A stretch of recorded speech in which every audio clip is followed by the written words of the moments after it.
Cinequiatría, el podcast que explora a tus personajes favoritos desde la perspectiva de la salud mental.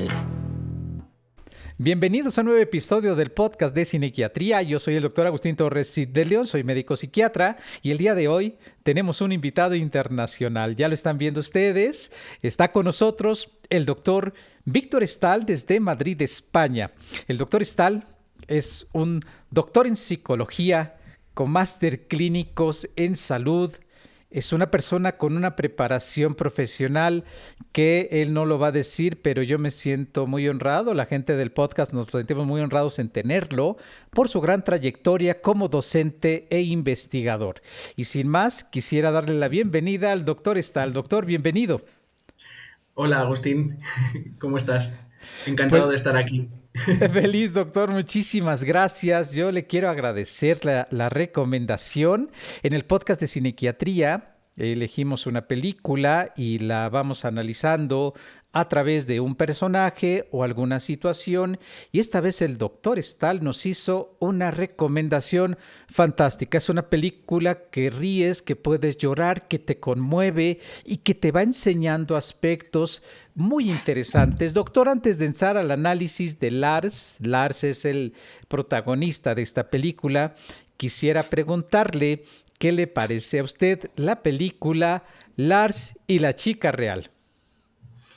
Bueno, pues es una película, yo creo que diferente, porque al final yo creo que por cómo reacciona al final digamos, el entorno ante lo que le ocurre, ¿no? Creo que muchas veces cuando hablamos de un tipo de conducta delirante, al final, pues siempre se nos plantea de una manera muy misteriosa, incluso, bueno, pues ligado a un thriller o incluso a un crimen, se me ocurre, ¿no? Y creo que es una película que de hecho es una película muy tierna, ¿no? Entonces yo creo que esa es la diferencia. Yo creo que el tipo de película, cómo lo enfocan y bueno, y lo que luego comentaremos sobre cómo es el contexto de la película, ¿no? Claro, doctor, yo también experimenté ternura, me arrancaba risa y carcajadas de momento que yo no me esperaba por las situaciones donde Lars tiene un comportamiento a veces por impulso, recibe una instrucción y la lleva a cabo como una orden. Me recuerdo cuando la señora Gruner le da una flor y le dice, esto dáselo a una chica dulce, y Margot, un personaje importante que se atraen mutuamente, lo saluda y él lanza la flor para no tener ninguna necesidad de contacto. Pero ya me delaté un poco, sí. Doctor. Quisiera que empezáramos hablando de Lars desde las primeras interacciones, porque muchas personas, cuando hablamos de psicosis, delirios, esquizofrenia, nos vamos únicamente a una condición biológica cerebral y yo me atrevería a decir incluso, doctor, a desahuciar por completo una persona de recibir algún apoyo y terapia psicológica. Prácticamente se le llega a considerar no accesible, se le considera desde un punto de vista biológico y la vida de esa persona y sobre todo la manera en que el contexto reacciona, pues pareciera, y lo vemos en la película, contraproducente. Yo me fui dando cuenta cómo vamos viendo, es una película donde nos muestran a un hombre de casi 30 años de edad, con un hermano, su hermano Gus, viviendo en el mismo terreno, pero en dos espacios separados, y a la cuñada constantemente interesada en involucrarlo en interacciones. ¿Qué le parece ese primer momento, doctor? Esa situación donde Lars no dirige la mirada, se aísla, se niega a tener contacto e interacción. ¿Qué le parece esos primeros momentos de Lars? Bueno, pues yo creo que al final la película presenta digamos, cómo se comporta él habitualmente, ¿no? O sea, primero la película al final hace que conozcas el personaje y en ese sentido pues conectes con él, ¿no? Porque creo que también un valor de la película es que no en ningún momento se habla de ningún diagnóstico, ni incluso lo que hemos hablado aquí, que le hemos puesto ¿no? el apellido de conducta delirante. ni siquiera lo mencionan, ni siquiera mencionan comportamientos autistas, por ejemplo, ¿no?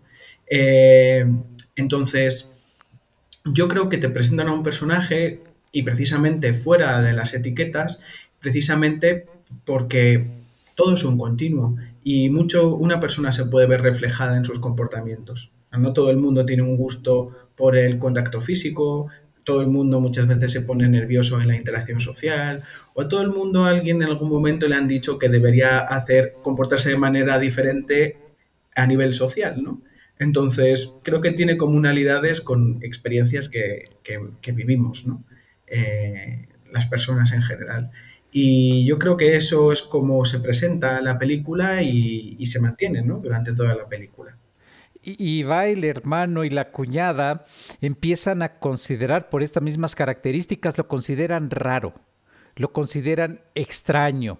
El hermano, por ahí avanzada la película, dice, tiene un problema, tiene una enfermedad, ¿no? Empiezan estas etiquetas y creo que todo esto que nos está describiendo, cuando lo vemos desde una perspectiva de ponerle un nombre a esto que ocurre, caemos en el riesgo de poner simplemente, como usted bien decía, comportamiento autista, conducta delirante, sin que nos diga esto, cómo es que Lars llega a comportarse como se está comportando y después, ¿por qué se sigue comportando de la misma manera que hablando y yo aprendiendo de usted y de otros maestros de terapia de conducta, lo que hoy necesitamos aprender y que la gente nos ve y nos escucha, no es nada más hacer una descripción del síntoma, pongo entre comillas por llamarlo de alguna manera, es tratar de entender por qué una persona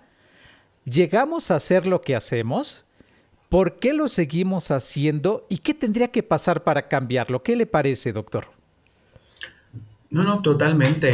Eh, Fíjate que al final el hecho de que su propia familia y la comunidad no conozcan de psicología o de psiquiatría, en algún punto es bueno, porque al final lo que les permiten es focalizarse en su persona y ver qué es lo que está necesitando en ese momento. En el momento en el que sí que, y digamos que ahí es lo que has mencionado, ¿no? Que de hecho las etiquetas que utilizan son las que socialmente están en el lenguaje común, como pues, ser una persona rara, ¿no? Y ahí muchas veces, pues obviamente, no vale con la intuición, sino que uno pues va a un profesional. Y justo dan con una profesional que obviamente tenemos que mencionar, Claro. que se comporta con él de manera diferente, que no le etiqueta como que su comportamiento es igual a una enfermedad. Y eso hace que, lógicamente, ¿no? Bueno, pues que aunque su hermano, si no recuerdo mal, empieza a etiquetarlo de esa manera, Así es, doctor. ¿no? Quizá de alguna manera, bueno, pues porque su hermano lo siente más, ¿no? Y es una manera de poner palabras o de no aceptar de alguna manera, pues lo que a lo mejor está pasando su hermano, ¿no? Y necesita más que nadie una explicación en ese sentido. Pero al final, el que sea su familia y la comunidad una tabula rasa, eso hace que la influencia de la doctora pues sea bien recibida desde el principio, ¿no? Y muchas veces cuando más pensamos que sabemos, no nos estamos dando cuenta que hay formaciones que deforman. Y en ese caso, muchas veces el saber o el creer que uno sabe, ¿no? Pues mucho de medicina o mucho de psiquiatría o de psicofármacos o de diagnósticos, pues hacen que uno lo oriente mal, digamos, el cambio de la persona, ¿no? Y es precisamente, yo creo que cuando ese profesional, bueno, pues justo dieron con uno que tiene que tiene una orientación que efectivamente pues permite que un cambio positivo en Lars, ¿no? Sí, la parte de Lars trata de conectar con el mundo y después de tener una conversación con un compañero de trabajo, manda a pedir por paquetería una muñeca de acompañamiento, una muñeca tamaño natural, a la que empieza a tratar como si fuera otra persona más. Y todas esas interacciones, desde el momento que se la presenta al hermano, ¿no, doctor? Lo que usted nos está diciendo, se la presenta y el hermano, bueno, empieza a decirle mi hermano está psicótico, tiene un delirio, lo voy a tener que internar. Y ese primer encuentro a mí me llama mucho la atención cómo el hermano representa lo que la mayoría de las personas acostumbramos a hacer cuando alguien se comporta de manera diferente.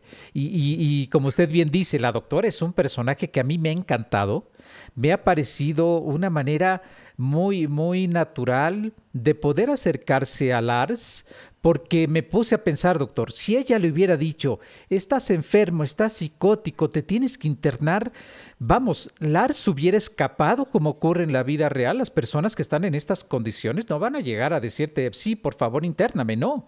Por alguna razón, piensan lo que piensan, escuchan lo que escuchan, que ahí también hay toda una reflexión conductual acerca de la génesis de los delirios y las alucinaciones. Hay que decirlo, para quien nos ve y nos escucha, le llamamos delirio una creencia que sin haber algo que la sustente, la persona está convencida de ella, y una alucinación es una percepción en ausencia de estímulo. Pueden ser visuales, auditivas, táctiles, olfatorias, pero la idea es el poder identificar cómo la doctora, de una manera tan amorosa, vamos, quizá es un calificativo, pero a mí me resultó muy amorosa, pero de una manera tal donde no lo etiqueta, donde acepta lo que él dice, lo que él cree, y eso le permite establecer un vínculo con Lars, doctor.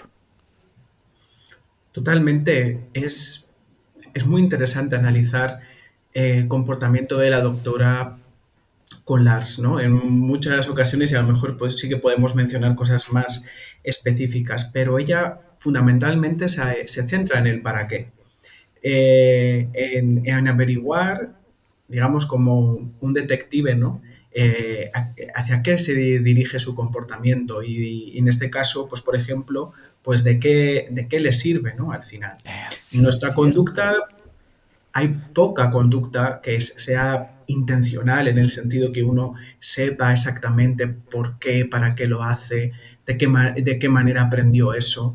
Eso es, pasa poco, ¿no? Pasa poco. Y es precisamente lo que se consigue en terapia, ¿no? Pero porque en ese caso es necesario. Pero generalmente no necesitamos ese grado de conciencia sobre nuestro comportamiento. Pero sin embargo, nuestro comportamiento siempre está orientado a conseguir algo, ¿no? Aunque no seamos conscientes de ello. Y ese algo puede ser, pues, protegerte de algo negativo, acercarte a algo bueno, lo que fuera, ¿no? Y en este caso, pues, bueno, yo creo que el análisis de Lars es bastante eh, sencillo, de alguna manera, ¿no? Que es, al final, ¿no? Pues, digamos, en el pensar que esta muñeca, ¿no? Pues tiene vida real o es su pareja, etcétera, pues va de la mano de precisamente pues de que sea un medio para socializar, ¿no? Y acercarse a los demás al final, ¿no? De manera acompañada. Y yo creo que está muy bien que naturalicemos esto, es decir, en algún momento hemos ido a una fiesta que nos ha dado miedo ir, por lo que sea, no conocíamos a gente, lo que fuera. ¿Y con quién vas? Pues con un amigo que sí que conozcas, ¿no? Que te ayude a socializar de alguna manera. Entonces, siempre hacemos eso. Un niño lo hace con sus padres al principio, ¿no? Socializa a través de ellos o socializa a través de conocidos. Pues él al final, al no tener, primero al tener ese grado de aversión hacia los demás y no tener a lo mejor a alguien realmente de referencia, ¿no? Y luego hay en ciertas sociedades donde precisamente esa figura de socialización es tu pareja, ¿no?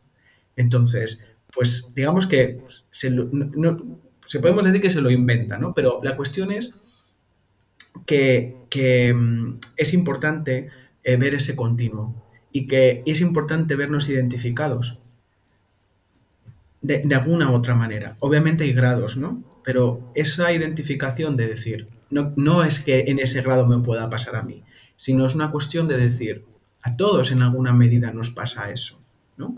Otras veces que adquiere formas muy llamativas o grados que pueden ser incluso caen dentro de lo problemático, ¿no? Pero comentabas, por ejemplo, ¿no? Pues cómo concebir la conducta delirante o la conducta alucinatoria, que es aquella, por ejemplo, ¿no? Que no se da un estímulo. Yo creo que hay una parte donde cualquier recuerdo, y entendedme, se puede tiene matices lo que quiero decir, lo digo incluso con un tono cómico, pero incluso recordar es alucinar, Sí, en ¿no? estricto sentido cumple con algo que no está, que yo traigo al presente. Efectivamente, de acuerdo, o sea, esa es la cuestión. Pero siempre hay algo del contexto que te hace recordar, ¿no? Entonces, digámoslo así, pues lo mismo, siempre hay algo del contexto pues que te hace tener una alucinación.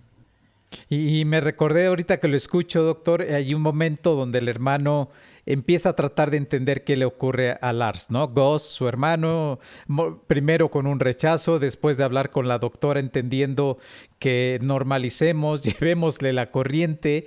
Me dio mucha risa cuando suceden dos situaciones. La primera, en el trabajo, el hermano de Lars empieza a explicarles que es un delirio, que es una alucinación, y uno de sus compañeros le dice, pues así como tú que crees que el FBI nos expía, y empieza a decirles a todos algún tipo de idea rara, extraña, no común, que empieza uno a decir, bueno, es que esto es más habitual de lo que uno esperaría, ¿no lo cree, doctor?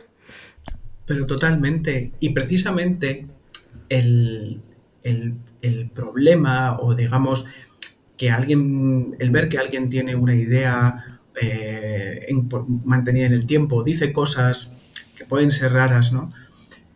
De alguna manera es importante, como digo, o sea, naturalizarlo en este caso, porque al final todo el mundo lo hacemos, ¿no? Y digamos que eso tiene que nos tenemos que al final sentir identificados con eso, porque es una cuestión muchas veces de grado, o de cada uno lo tiene en su medida, ¿no?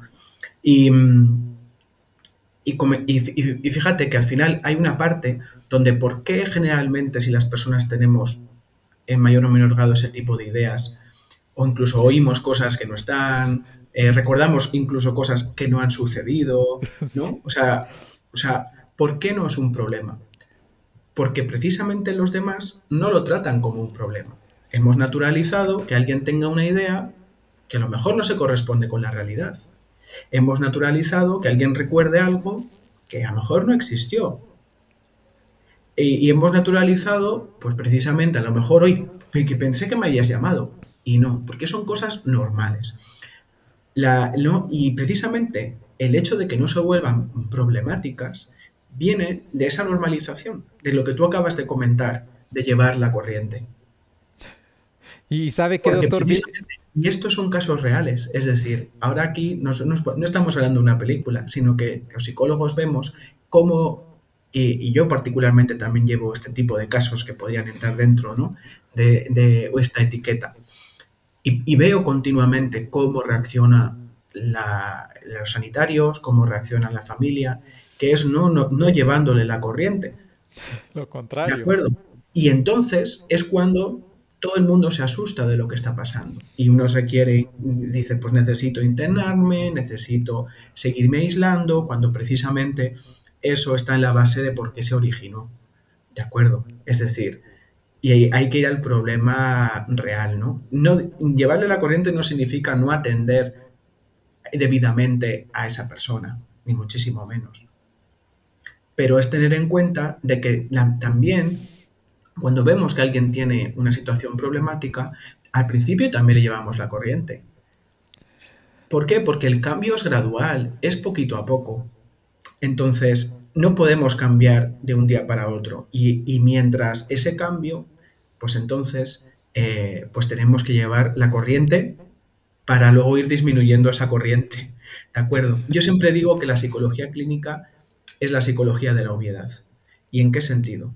Porque si pusiéramos a nuestros consultantes en una habitación, y de hecho hay, si no recuerdo mal, películas acerca de esto, Toc, y toc. obras de teatro acerca de esto, cada uno escucharía al otro y diría, pero si es más que obvio que, no sé, que eso es una muñeca. Es más que obvio que tu pareja te quiere. Es más que obvio que no va a haber una catástrofe económica en tu vida. Lo que fuera. Pero para esa persona no es obvio. Y entonces esa es la cuestión. Entonces, si no le llevas la corriente al principio, y no lo digo de manera paternalista, Así lo digo de es. manera humanista y empática, ¿de acuerdo? Porque en el fondo, pues creo que esa es la manera de acompañar a las personas. Y fíjese, doctor, que creo que no solamente, como bien nos está describiendo de manera humanista, yo he aprendido con usted y con otros maestros de conducta, todo comportamiento que se atiende aumenta su frecuencia. Entonces, si nosotros queremos que alguien abandone una idea, y yo le estoy diciendo una y otra vez, esa idea está mala, esa idea está mala, esa idea está mala, lo único que hago es que esa idea aumente de intensidad, aumente de frecuencia, y hay otro momento donde una vez que va el hermano con la doctora y le recomiendan llevémosle la corriente a Lars, que habla con la comunidad. Está el sacerdote, están otros personajes importantes y empiezan a reaccionar como hizo el hermano de Lars en un momento. Y en esta reunión, la señora Gruner, una mujer que muy empática, les dice, pero por favor, todos hacemos cosas raras. Y a uno de los que más se oponía, dice, tu hermana o tu pariente la enterramos con mis aretes. Entonces empieza ella a hablar de cosas extrañas y me hizo recordar un par de investigadores, Turkington y Kingdom, ingleses, que han estudiado que esto de los fenómenos psicóticos y alucinatorios, como usted nos está describiendo, es más una etiqueta, sin demeritar todas las cuestiones biológicas, cerebrales y más, pero ellos se refieren a que, ¿por qué no metemos a un hospital a una persona que no puede salir de casa sin leer su horóscopo?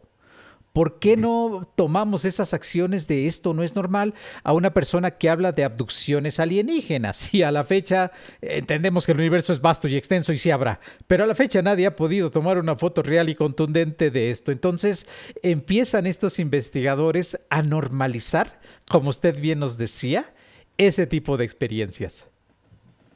Totalmente. Y fíjate, decías algo muy importante, que es el atender a algo hace que aumente. Un famoso psicólogo que nosotros conocemos muy bien, no sé la gente de a pie, pero está bien que lo conozcan, que es Skinner, decía que al final lo que es importante para uno es porque primero fue para los demás. Entonces, esta es la cuestión. Nosotros llegamos a identificar las cosas porque los demás nos enseñan a hacerlo.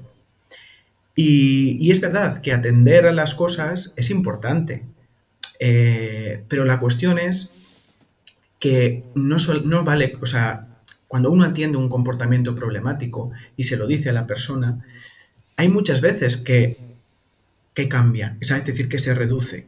Y también tenemos que ver por qué, y es porque esa persona tiene las habilidades ya para cambiar. Pero la Ok. cuestión es que muchas veces cuando la persona no tiene esas No las... habilidades, el destacarlo y el puntualizarlo constantemente, lo único que va a hacer es que aumente, porque no tiene alternativa, porque no lo sabe y no se la hemos enseñado. Entonces, esa es la cuestión. Cuando hay una alternativa, entonces muchas veces pues el destacarlo y el hacerse darle cuenta, ¿no? Lo que se llama el insight, es suficiente para cambiar. Pero muchísimas veces no sabemos cómo comportarnos de manera alternativa.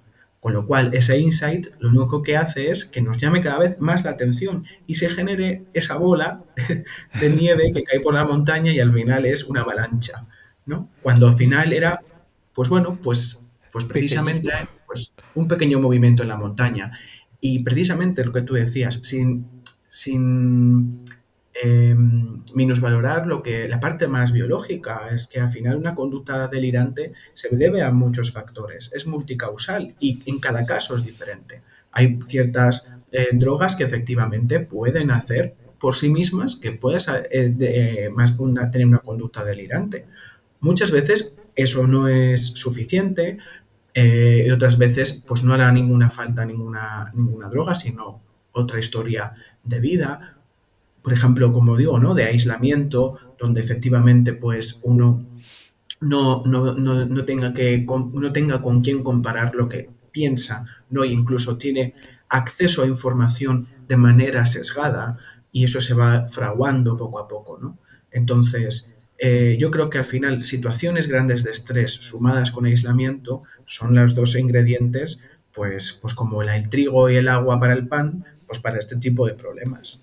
Y que vemos también, doctor, en Lars, vamos enterándonos que efectivamente vivió aislado. Gus, su hermano, varios momentos de la película decía sentirse culpable y se lo llegó a comentar a él por haberte abandonado. No debí dejarte solo. Yo suponía que más adelante a lo mejor íbamos a entender una cuestión traumática, pero bueno, entendí dos cuestiones principales. El papá después de la muerte de la mamá muere al momento que Lars nace. Entonces, Lars vive con un padre deprimido, aislado, que le daba poca estimulación y ahí yo recordé una de las cosas que he aprendido con usted sobre el aprendizaje uniestimular. Es una forma de aprendizaje y tenía que ver, y le pregunto, que él no pudiera tolerar el contacto físico, ¿sería eso que llamamos sensibilización, doctor? Pues la verdad es que habría que verlo. No lo puedo decir con seguridad. No Ok. lo puedo decir con seguridad. Y sobre todo porque al final la película, pues la hacen guionistas que hacen estupendamente bien su trabajo, pero hay cabos sueltos, lógicamente. Entonces, creo que hay licencias que, por supuesto, les tenemos que conceder y que de alguna manera, pues no podemos tener la suficiente información, ¿no? Para saberlo. Ah, Eh, Efectivamente, pero sí, por supuesto, una respuesta especialmente a ver si es aversiva, pues por ajá. supuesto puede ser debido a un proceso. No se tiene que asociar con nada, ¿no? O sea, yo creo que las personas al final nos vamos acostumbrando al contacto con los otros, ¿no? Y que Entonces, mucho en la era medida el en que contacto sea... físico. Sí, sí. Sí, porque en esa escena la doctora le pone sus dedos en su antebrazo, él tolera esa sensación, lo vuelve a hacer, pero pone ya casi la palma completa en el brazo y ella sube la mano a la región posterior del cuello y en el audio se escucha como un tronido, como una reacción y yo dije, ah, vaya, ella está volviendo a poner un estímulo con una misma intensidad y él reacciona con este malestar inmediato que la lleva a levantarse, ella le pregunta, ¿estás bien? ¿Te sientes bien? Pero sí llamó mi atención cómo puede algunas veces la falta de estímulo o de tener ese tipo de contacto como Lars nos enseña durante toda la película, que ya avanzada vemos cómo logra mantener contacto físico con Margot, con la joven que le gustaba, y más por iniciativa de él. Sí, totalmente. Y además, cuando pasa eso, si no recuerdo mal, él dice como que siente que le quema. Que le quema, dijo. Y a mí eso me parece muy interesante porque al final las personas que hacemos terapia, bueno, los psicólogos y psicólogas en general, lo que sabemos desde hace mucho tiempo es la importancia del lenguaje. El lenguaje puede ser solamente palabras, pero luego habitualmente no lo es. O sea, tiene un papel fundamental en nuestra vida. Y un papel que origina o mantiene pues nuestra satisfacción con la vida, pero también lo contrario, ¿no? Una situación problema. Y en este caso, y yo creo que en general, es importante entender cómo las personas a veces hablamos de manera metafórica. Y en ese sentido, la metáfora es una herramienta fundamental para aprender, ¿no? De una situación conocida a una situación desconocida. Y a él lo que se ve es precisamente su grado de aislamiento. ¿En qué sentido? O de desatención respecto a qué es identificar qué es lo que siente. Hasta el punto en el que él utiliza, como utilizaría, por ejemplo, un niño, ¿no? Pues esa sensación. Entonces, fijaos el grado de desajuste que hay, ¿no? O sea, es decir, entre utilizar la palabra me quema y que realmente esté quemando. O sea, es decir, nadie le ha enseñado que eso es una metáfora y que está utilizando una metáfora para explicar su sensación, pero que ahí entraría dentro de nuestra intervención, por ejemplo, pues el cambiar, precisamente el atender para enseñar, ¿no? Pues que eso puede ser desagrado, puede ser que esa persona no la acabas de conocer y por tanto no tienes confianza, ¿no? Poner otras palabras que efectivamente te ayuden en tu interacción, pero que los demás no son cerillas que te vayan quemando o mecheros que te vayan quemando, ¿no? Entonces, en ese sentido es muy importante, pues, por ejemplo, analizar eso, ¿no? O sea, es decir, muchas veces estamos ante personas que utilizan el lenguaje de manera muy particular y eso nos asusta mucho. Pero lo que tenemos que pensar es que a nadie les ha enseñado a utilizarlo bien.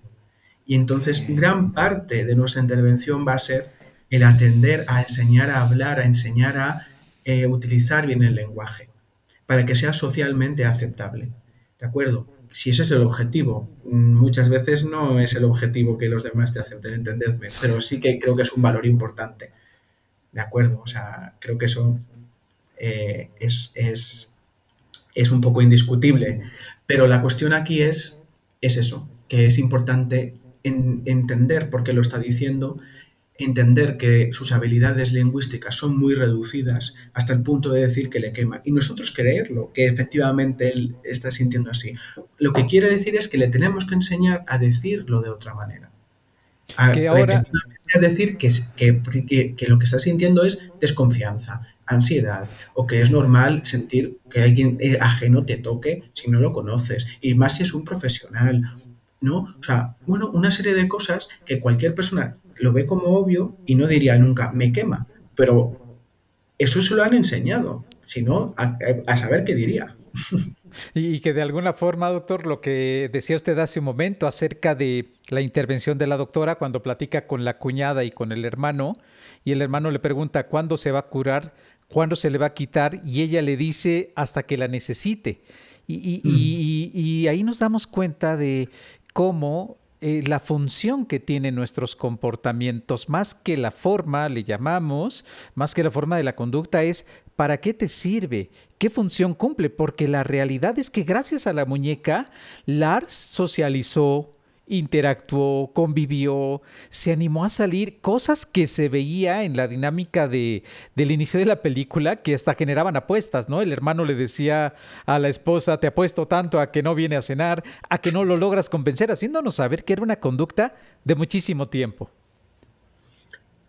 Totalmente. Y ahí se ve cuál es la función de la muñeca, ¿no? Que le ayuda precisamente a socializar, ¿no? En ese contexto. Y se ve, ¿no? Que ahí a lo mejor ya tenemos que hablar un poco ya del final, no sé si estamos en ese punto, pero cuando al final, digamos, pues él mata a la muñeca, ¿no?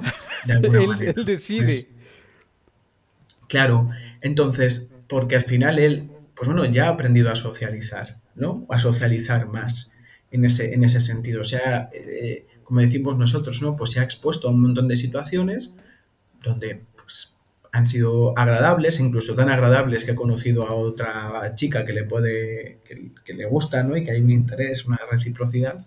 Y en ese sentido, pues, ni siquiera podríamos decir que decide, ¿no? O sea, porque todavía no ha aprendido bien a discriminar o a detectar lo que está pasando. Entonces él no lo hace con ninguna intencionalidad, simplemente lo hace. ¿No? No tiene ese grado de control que tenemos a lo mejor otras personas sobre nuestro comportamiento, pero empieza a ganarlo, empieza a ganarlo. Y en ese sentido, pues la muñeca le permite eso.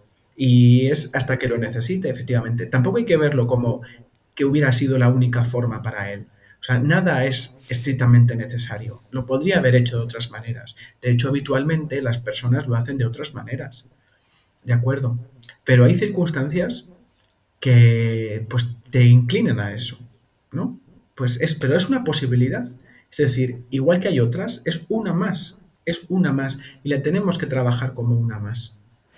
Y no asustarnos por la forma de la conducta en este caso, ¿no, doctor? Para las personas que nos ven y nos escuchan, cada quien encontrará, porque seguramente en ese proceso hay quien encuentra otras formas que no son del todo saludables, alcohol, sustancias. Si yo quiero socializar, sé que con cierto grado de alcoholemia, con cierto grado de alcohol, pues baja completamente esta vergüenza, esta pena, esta incomodidad y me vuelvo el alma de la fiesta o puedo socializar. Entonces, en ese mismo camino que usted nos expone, la terapia como tal, y es que es importante porque mucha gente piensa que ir a terapia es ir a sentarse a platicar mi vida a un extraño, ¿no? Y bueno, algo hay de platicar con un extraño, pero eso no es la terapia, ¿no lo cree, doctor? Claro, bueno, al principio, por supuesto, somos extraños. Y es verdad que no, que de la terapia, pues hay veces que los terapeutas contamos cosas, pero al final el foco está en la persona, ¿no? Entonces, digamos que se crea una intimidad, pero más bien porque eso es la persona que nos cuenta a nosotros, ¿no? E incluso se cuenta a ella misma cosas en terapia, porque cosas que a lo mejor pues, ni siquiera habla con él mismo, ella misma en su vida, ¿no? Y nosotros lo sacamos.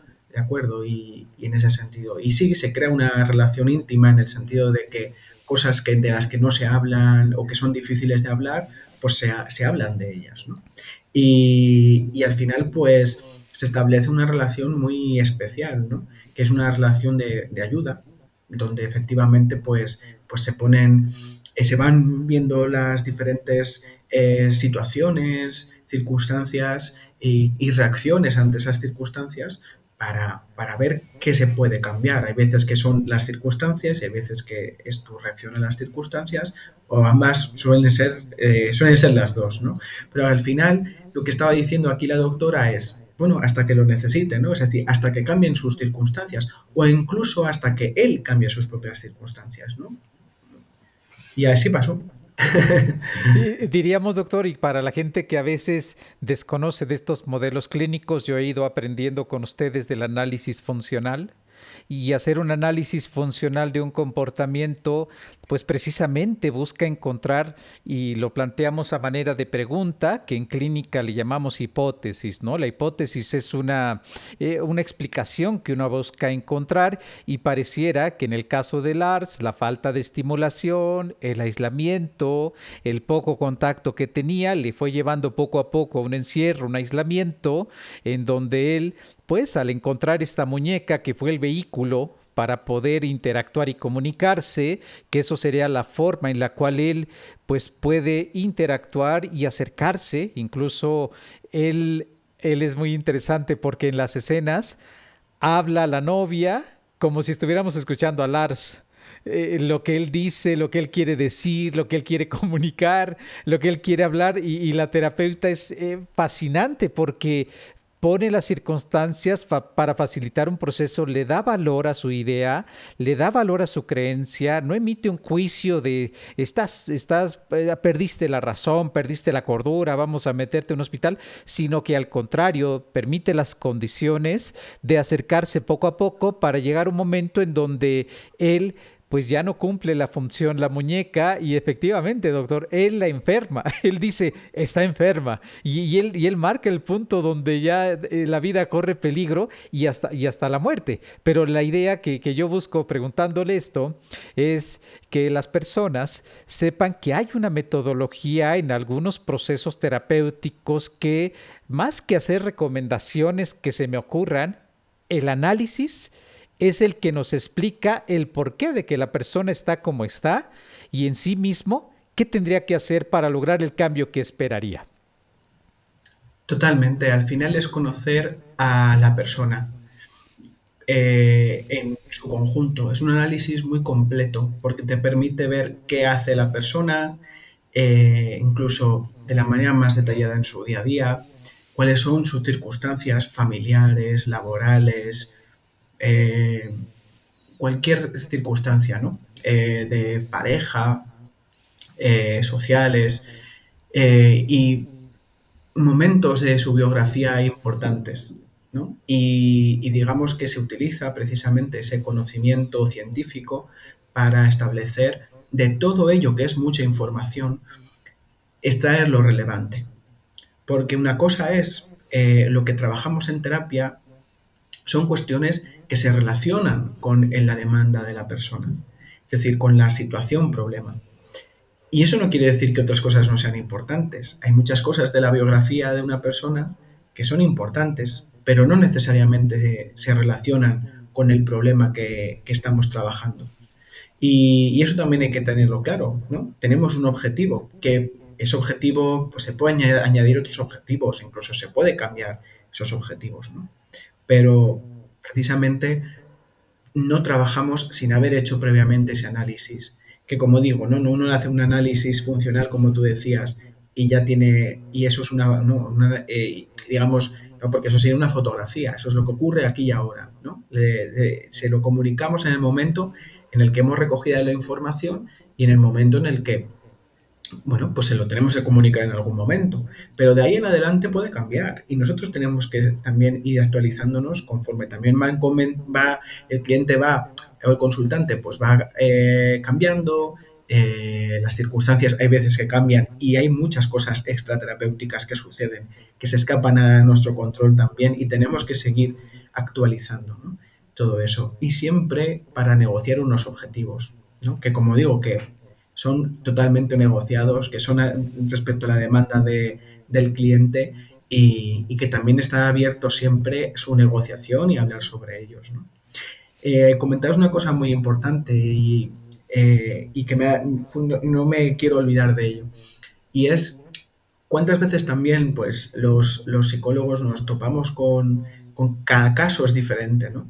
Y yo muchas veces, y a pesar de pues, ya tener mi trayectoria dentro de la terapia, también me llama la atención. Y no lo voy a, ¿no? Y eso que yo estoy diciendo aquí, voy a normalizarlo, hay que verlo como un continuo, entender a la persona. Pero hasta que llega ese proceso, ese momento de conocer, siempre hay un punto al principio de extrañeza, de decir, ay, ¿y por qué? ¿Qué es lo que está pasando? ¿No? Entonces, también nos pasa a nosotros, ¿no? Y nuestra experiencia nos permite, pues precisamente confiar en que haremos las preguntas adecuadas, la persona nos contará lo relevante y hay un momento en el que dices, ay, ya lo entiendo y te quedas aliviado. Pero es verdad, y también hay que hablar del terapeuta dentro de la sesión, hay que ser honestos al final, ¿no? Al principio somos dos desconocidos y eso hay que tenerlo claro. Y al principio de la terapia, nuestro cliente es desconocido para nosotros y nuestras reacciones, no digo con el consultante, pero al menos nuestros sentimientos a veces, también puede ser como lo que hemos visto en la película, ¿no?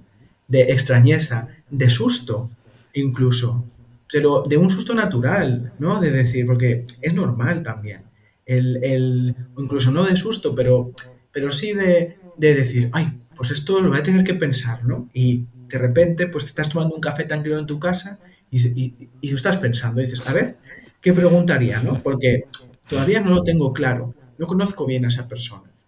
Y, ¿no? Lo que sí luego llega un momento en el que dices, ay, yo creo que ya está, ¿no? Y te retrotraes a unas sesiones anteriores y dices, joder, claro, me entiendo a mí mismo, ¿no? Porque estaba yo ahí un poco alerta o un poco, pues queriendo saber, ¿no? Al final, eso es lo que quiero decir. Queriendo entender, queriendo entender. Pero todo es entendible y esa es la cuestión. ¿De acuerdo?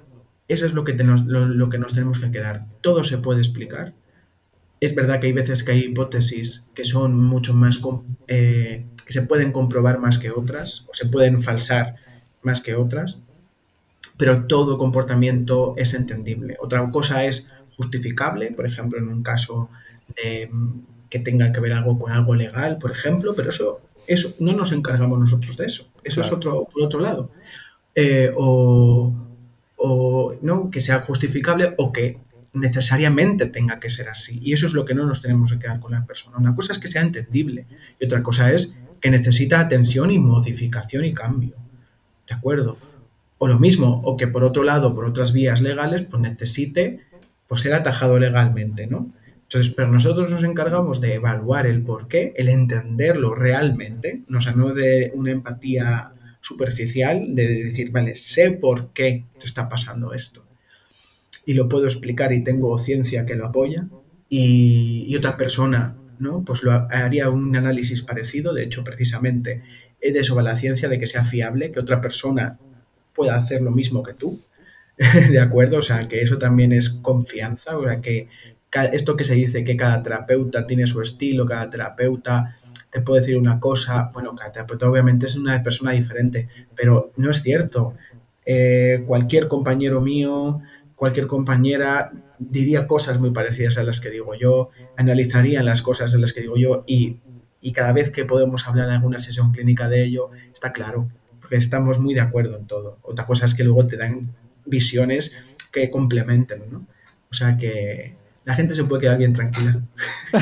Y yo creo que eso es muy alentador y genera gran tranquilidad, doctor, porque el desconocimiento acerca de cómo funcionan los procesos psicoterapéuticos lleva a que las personas se alejen, no se acerquen a ellos, no tomen la decisión, cuando, como usted bien nos menciona, hay modelos que permiten a cualquier terapeuta, y de ahí la ciencia permite a través de un análisis que con cierta distancia en cada una de las observaciones yo llegue a la misma conclusión. Y de ahí que estos modelos clínicos como el análisis funcional, la evaluación conductual, sean terapias, porque la gente oye conductual, doctor, y no sé si les ocurra a ustedes allá en España, pero aquí llega, son pichones y ratones, yo no soy de terapia conductual. Y uno explica, no, espera, es que nos hemos quedado con una visión de algo que tiene que ver con la conducta.